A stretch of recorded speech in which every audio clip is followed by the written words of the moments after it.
दोस्तों, ईरान की जंग में अब रूस सीधे कूद गया है। रूस के राष्ट्रपति व्लादिमीर पुतिन ने आधी रात डोनाल्ड ट्रंप को फोन किया और फोन करके कह दिया कि अगर ईरान पर हमला किया, दोबारा हमला किया, तो ये आपके लिए अच्छा नहीं होगा।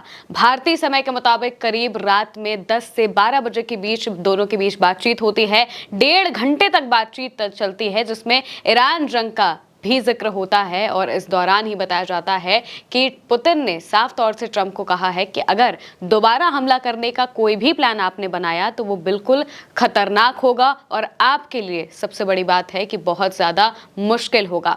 वहीं ये खबर जब आती है तो इससे कुछ वक्त पहले ही ये खबर सामने आई थी कि सेंटकॉम ईरान पर हमले की तैयारी कर रहा है। जैसे ही ये पता चलता है कि सेंटकॉम हमले की तैयारी कर रहा है तो इसके तुरंत बाद पुतिन फोन लगाते हैं डोनाल्ड ट्रंप को और करीब 1.5 घंटे तक उनके साथ बातचीत करते हैं। इसको लेकर क्या खबरें सामने आई हैं वो भी हम आपको बता देते हैं। लिखा हुआ है यहाँ पर होर्मुज लेटर के हवाले से। सबसे पहले तो वो खबर है जिसमें बताया गया था कि सेंटकॉम तैयारी कर रहा है हमले के ईरान के ऊपर। होर्मुज लेटर के हवाले से लिखा है, CENTCOM has prepared for a new short wave of strikes on Iran, यानी कि ईरान के ऊपर कोई छोटी स्ट्राइक्स करने की बात वो कर रहे हैं जिससे कि ईरान पर दबाव बनाया जा सके। इस वजह से उन्होंने तैयारी की है कि वो कुछ स्ट्राइक्स करेंगे। जैसे ही ये खबर सामने आती है तो इसके बाद ये खबर आती है कि पुतिन डोनाल्ड ट्रंप से बातचीत करने वाले हैं और फिर बातचीत होती भी है। होर्मुज लेटर के हवाले से लिखा है, Putin told Trump in a phone call that he foresees extremely harmful consequences if the US and Israel attack Iran again, calling any ground operation और invasion extremely dangerous and unacceptable पर TASS. यानी कि रूस की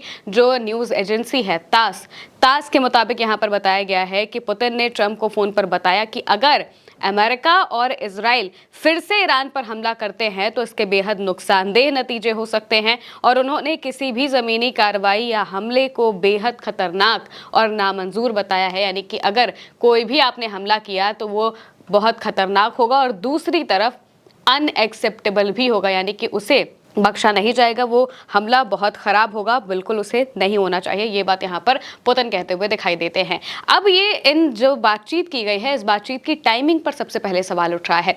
अभी महज 2 दिन ही बीते हैं जब अब्बास अराक्ची रूस के राष्ट्रपति से मिलकर आए। रूस के राष्ट्रपति व्लादिमीर पुतिन से मिलने के लिए अब्बास अराक्ची, जो कि ईरान के विदेश मंत्री है, वो पहुंचते हैं। दोनों के बीच बातचीत होती है और बातचीत को लेकर ये बात कही जा रही थी कि ईरान जंग में मीडिएटर के तौर पर रूस सामने आना चाहता है और सबसे बड़ी बात यह है कि ईरान को कई सारी नसीहतें भी रूस ने दी है। बताया है कि आखिर तुम आगे अपना प्लान कैसे चलो। इसमें यह भी बताया जा रहा है कि जो न्यूक्लियर को लेकर बातचीत हटाने की बात थी वो भी रूस ने ईरान से कहा था कि न्यूक्लियर पर आप अभी बातचीत ही मत करिए। आप कह दीजिए कि हम इस पर बात करेंगे लेकिन अभी नहीं करेंगे, पहले होर्मुज को खोल लिया जाए, इसके बाद बातचीत करेंगे। और इसके बाद उनकी काफी अच्छी बातचीत होती है, काफी सफल दौरा होता है जिस दौरान दोनों नेताओं के बीच में काफी देर तक बातचीत होती है। और खासतौर से ये कहा जा रहा था कि रूस मीडिएटर के तौर पर सामने आना चाहता है क्योंकि पाकिस्तान मीडिएटर के तौर पर उतना फ्रूटफुल साबित नहीं हुआ। यानी कि पाकिस्तान ने मीडियम तो दिया, दोनों नेताओं को वो एक जगह पर लेकर तो आ गए, लेकिन दोनों नेताओं को मनाना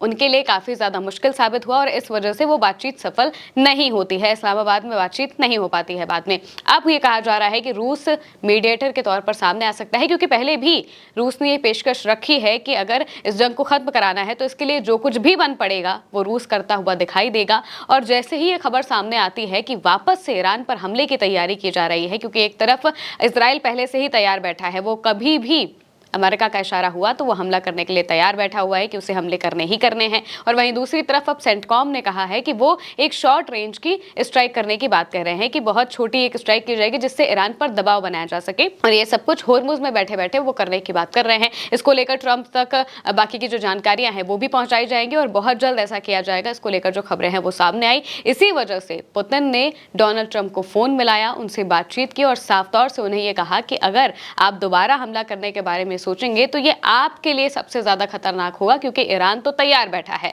ईरान के पास भी मौजूदा वक्त में उन्होंने अपनी सारी मिसाइल ठिकानों को वापस से सही कर लिया है, मिसाइलें अपनी भर ली है, टारगेट्स तक लॉक कर लिए हैं, जिसका मतलब ये है कि ईरान भी बैठा हुआ है कि अगर कहीं से भी हमला होता है तो उनके पास जवाबी कार्रवाई करने के लिए भी बहुत सारी चीजें मौजूद होंगी और वो उसी तरीके से कार्रवाई करते हुए दिखाई भी देंगे। और सबसे बड़ी बात यह है कि होर्मुज में अमेरिका के बड़े बड़े युद्धपोत फंसे हुए हैं और अगर वहां पर ईरान हमला करता है तो अमेरिका को भयानक नुकसान झेलना पड़ेगा। सबसे बड़ी बात यह है कि उनके सैनिकों की भी जान जा सकती है। इस वजह से डोनाल्ड ट्रंप अभी तक इस जंग में किसी भी तरह से हमले से बच रहे थे, दोबारा हमला शुरू करने से बच रहे थे, लेकिन क्योंकि ईरान मानने को तैयार नहीं है, क्योंकि ईरान न्यूक्लियर पर बातचीत नहीं करना चाहता है, इस वजह से सेंटकॉम ने ये प्लानिंग बनाई है, पेंटागन की तरफ से ये प्लानिंग बनाई गई है कि ईरान पर हमले करके उसे दबाने की कोशिश की जाए। लेकिन अभी ये हमले होंगे या नहीं होंगे, इस पर सबसे बड़ा सवाल है, क्योंकि डोनाल्ड ट्रंप की अभी से मंजूरी नहीं मिली है। ट्रंप से पुतिन की बातचीत होती है, 1.5 घंटे तक बातचीत चलती है और इस दौरान सिर्फ ईरान के मसले पर बात नहीं की जाती है, बल्कि यूक्रेन के मसले पर भी बात होती है। कहा यह जा रहा है कि पुतिन ने मेन तौर पर यूक्रेन के मसले पर ही बातचीत करने के लिए डोनाल्ड ट्रंप को फोन किया था, ताकि 9 मई को सीज फायर कराया जा सके। 9 मई को रूस में एक विक्ट्री परेड होती है, इस वजह से उस विक्ट्री परेड की वजह से उन्होंने कहा है कि सीज फायर कराया जाए, जिस पर डोनाल्ड ट्रंप मान भी गए हैं। और इसी दौरान वेस्ट एशिया में चल रही वॉर को लेकर भी बातचीत होती है, ईरान जंग को लेकर बातचीत होती है। ट्रंप ने भी इस बात को कहा है कि पुतिन ने हमारे सामने ये पेशकश रखी है कि ईरान का यूरेनियम वो संभाल ले, यानी कि अमेरिका को यही चाहिए कि ईरान का यूरेनियम ईरान से बाहर निकल जाए। तो इसके लिए पुतिन ने पेशकश दी है कि अगर आप चाहें तो हम ईरान का यूरेनियम अपने देश में रख सकते हैं। लेकिन इस बात से ट्रंप ने इनकार कर दिया है। ट्रंप ने कहा कि नहीं, हम ऐसा नहीं चाहते हैं, हम बस इतना चाहते हैं कि आप जंग खत्म करवाने में हमारी मदद करें और अपनी जंग भी जल्दी से खत्म कर दे, यूक्रेन वॉर जो है वो भी जल्दी से खत्म कर दे, वो यहाँ पर कहते हुए दिखाई दिए। मतलब ये है कि डोनाल्ड ट्रंप को भरोसा नहीं है पुतिन पर यूरेनियम को लेकर, क्योंकि दोनों ही सूरतों में हार अमेरिका की ही मानी जाएगी। अगर ईरान के अंदर यूरेनियम रहता है तो भी, और ईरान के बाहर रूस के अंदर रहता है तो भी, क्योंकि रूस और ईरान की काफी अच्छी दोस्ती है। तो जाहिर सी बात है कि अगर रूस तक यूरेनियम पहुंचेगा तो उसे वापस ईरान तक पहुंचने में बहुत बड़ा समय नहीं लगेगा। ईरान तक वो बहुत आसानी से पहुंच सकता है, क्योंकि ईरान को यूरेनियम रूस ही सप्लाई कर रहा था बिजली बनाने के लिए। वहां पर जो पावर प्लांट्स हैं उनमें भी रूस बहुत सारे पावर प्लांट्स को चलाता है, जिसका मतलब ये है कि रूस के पास काफी अच्छी कैपेबिलिटीज है। और ईरान के पास कितना यूरेनियम है, उसे किस तरीके से इस्तेमाल किया जा रहा है, सारी जानकारी रूस के पास मौजूद है। लेकिन फिर भी रूस अपने सामने से पेशकश करता है कि अगर इस जंग को खत्म करने का यही एक तरीका है कि ईरान का यूरेनियम देश से निकाल दिया जाए तो हम अपने पास रख लेंगे। लेकिन ट्रंप इस बात पर मानने को राजी नहीं है। वहीं दूसरी तरफ जो सेंटकॉम है वो हमले की तैयारी कर रहा है और इस हमले की तैयारी के बीच में ही पुतिन फोन मिला देते हैं डोनाल्ड ट्रंप को और उनके साथ बातचीत करते हैं। 1.5 घंटे तक बातचीत करते हैं। बातचीत में सिर्फ इन दो जंग के बीच में बात नहीं होती है, बल्कि बहुत सारी बातचीत होती है और इसमें अलग अलग मुद्दों पर भी बात करते हुए यहाँ पर दिखाई देते हैं पुतिन और ट्रंप, जिसके बारे में जानकारियां धीरे धीरे करके सामने आ रही है। लेकिन सबसे बड़ी बात यह है कि ईरान जंग को लेकर साफ तौर से चेतावनी दे दी है व्लादिमीर पुतिन ने कि अगर वापस से हमला शुरू किया गया तो ये आपके लिए सबसे ज्यादा नुकसानदायक साबित होगा, यानी कि अमेरिका के लिए नुकसानदायक साबित होगा।